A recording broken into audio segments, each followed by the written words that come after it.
Sapa is one of the most iconic places in Vietnam. Located high in the mountains of northern Vietnam, this region attracts millions of visitors every year. People come here for unique landscapes, epic locations, and the chance to experience the culture and traditions of the ethnic communities that have lived in these mountains for generations. But at the same time, Sapa has also become one of Vietnam's most controversial destinations. For some people, Sapa represents culture, tradition, and some of the most incredible scenery in Vietnam. For others, it feels commercialized, like the culture of the ethnic communities has been turned into an experience for tourists, and the landscapes surrounding the region into a product. But now that we are here in Sapa, let's explore a little bit and see why people have such mixed feelings about this place. One of the first things you're going to notice in Sapa is the weather. It's very, very cold and it's very foggy almost all the time. Sitting more than 1,500 meters above the sea level, the city of Sapa has a completely different climate compared to the rest of Vietnam. I swear to God, in the last 20 minutes, the weather changed like 4 different times. It's foggy, sunny, foggy, sunny. It's so unpredictable here. And it was exactly this cool climate that first attracted the French during Vietnam's colonial period in the early 1900s. The French began transforming this area into a hill station, building villas, hotels, stone buildings, and wide streets into the mountainside. And if you remove all the signage from these buildings, I wouldn't be able to tell you if this is a city in France or a city in Southeast Asia. And the influence of the past doesn't stop at the architecture. Walking through Sapa, you quickly notice that even the cuisine feels different from what you would normally expect in Vietnam. Every restaurant pretty much only offers pizzas, burgers, or Western style of food, and it's really hard to find something local. So yeah, I'm not quite sure how I feel about it, but we're gonna keep exploring and see what else we can find. After the 1990s, Vietnam opened more to international tourism, and Sapa rapidly transformed into one of the country's most visited destinations. And as more visitors arrived, the city began reshaping itself around tourism. But rapid tourism changes the place. One of the things that you should know when you visit this place is that there's going to be a lot of people trying to sell you stuff. Hello, Sophie. Where you from? No, thank you. Sapa. No, thank you. I'm not against it because, everyone needs to make a living and stuff like that. Just, I want you to be aware that if you go on the main streets in Sapa, most of the time people will come up to you and they will try to sell you something. So yeah, just keep that in mind. As I was exploring the city, I started realizing something. When a place becomes this dependent on tourism, interactions with people can begin to feel less personal and more transactional. And after a while, that changes the atmosphere of the city. The people that I've interacted with so far, in restaurants, coffee shops, grocery stores, were all pretty negative. The people were very grumpy and kind of annoyed that you were there and very, very cold. And I know that not everyone is like this in Sapa.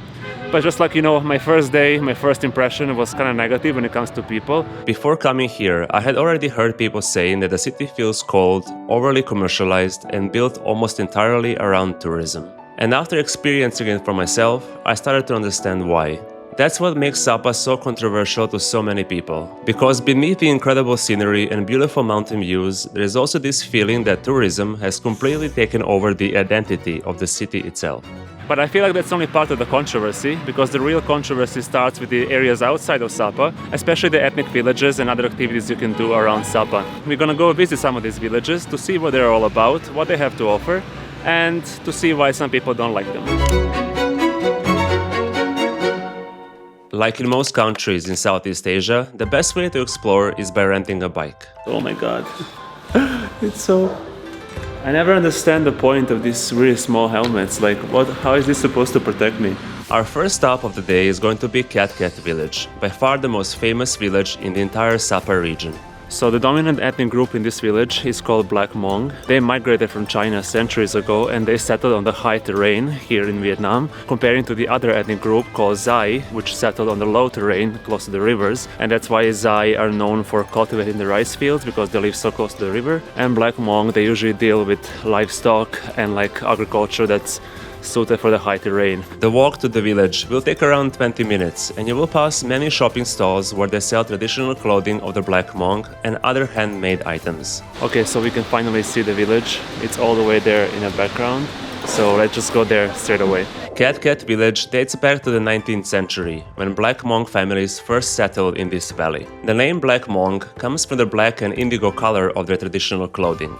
For generations, the village remained relatively isolated, but over time, as tourism in Sapa rapidly expanded, Katkat slowly transformed from a quiet mountain village into one of the most visited attractions in the region. I honestly don't know where to look first. Everywhere where I look, it just looks so damn beautiful, like I'm actually stunned.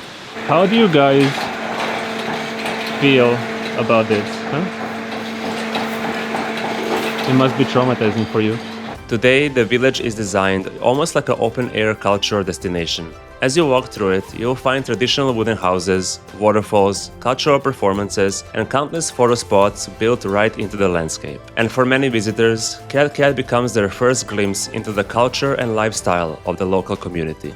Honestly, so far I have to say that I absolutely love this village. I love the way it looks, I love the traditional clothing that people are wearing all the time. While the village is undeniably beautiful, at times it can feel less like a real living community and more like a performance created for visitors passing through. You know, I stay here longer than tourists usually do, about... Oh my God, there's an announcer. And these shows keep repeating themselves every 30 minutes or so. And it does feel a bit like a performance, right? Because it's the same thing over and over again. Some people see it as a way of preserving local culture and creating income for the community. Others argue that tourism has transformed parts of the village into something overly commercialized, where authenticity slowly gets replaced by curated experiences designed to match what tourists expect to see. But even though places like Katkat can feel heavily commercialized, that doesn't mean authentic experiences around Sapa no longer exist. So right now we're gonna go to a different village that wasn't affected by the tourism boom in the 90s, which is called Lao Chai.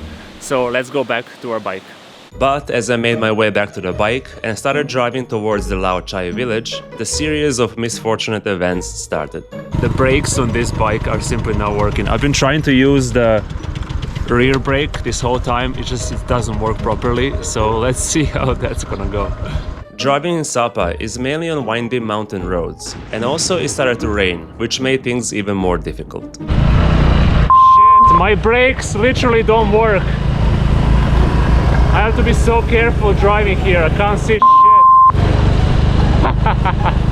After 20 minutes of this crazy adventure, I finally reached the village of Lao Chai.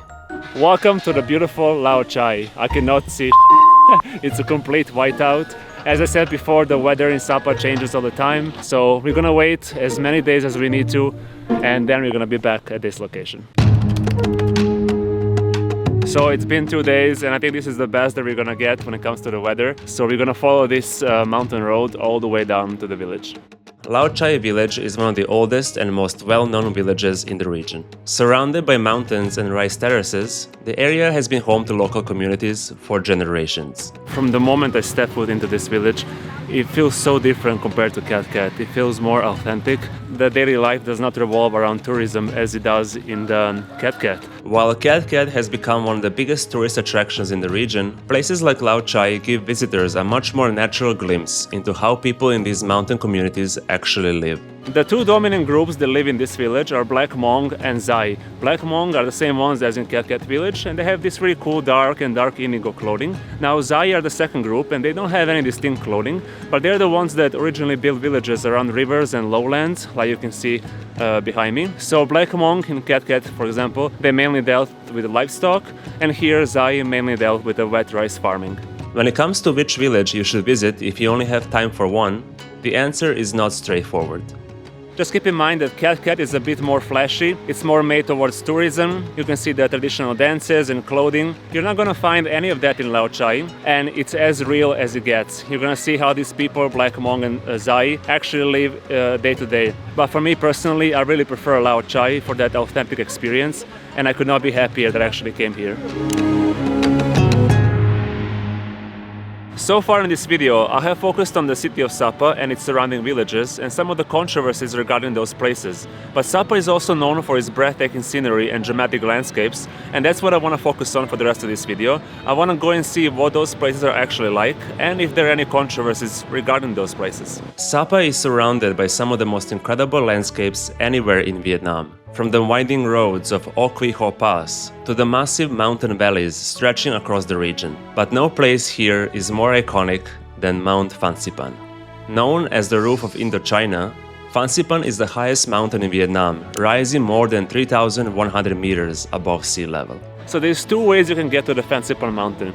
You can go by hiking or by cable car, but most people had a problem with the cable car at the beginning because the whole point of climbing the mountain was that it was a huge achievement to get all the way to the top and to see that beautiful view. But now you can just pay and take the cable car. It takes 20 minutes to get there. But I also understand that it made the mountain more accessible to more people because the hike is not very easy to do. Before even reaching the cable car to Fansipan, you first pass through a recently built cultural village inspired by the traditional architecture and lifestyle of the Black Hmong people. But unfortunately, many houses in this area, as far as I can see, have been turned into gift shops. On one side, it's really cool to see how these houses used to look like and the history behind them and the people who lived in them. But once you put a price tag, it just feels a little bit different to me. So I'm not quite sure how to feel about that, but I understand why it exists, basically. After visiting the village, I finally made my way to the cable car, which will take me to the top of Fansipan Mountain.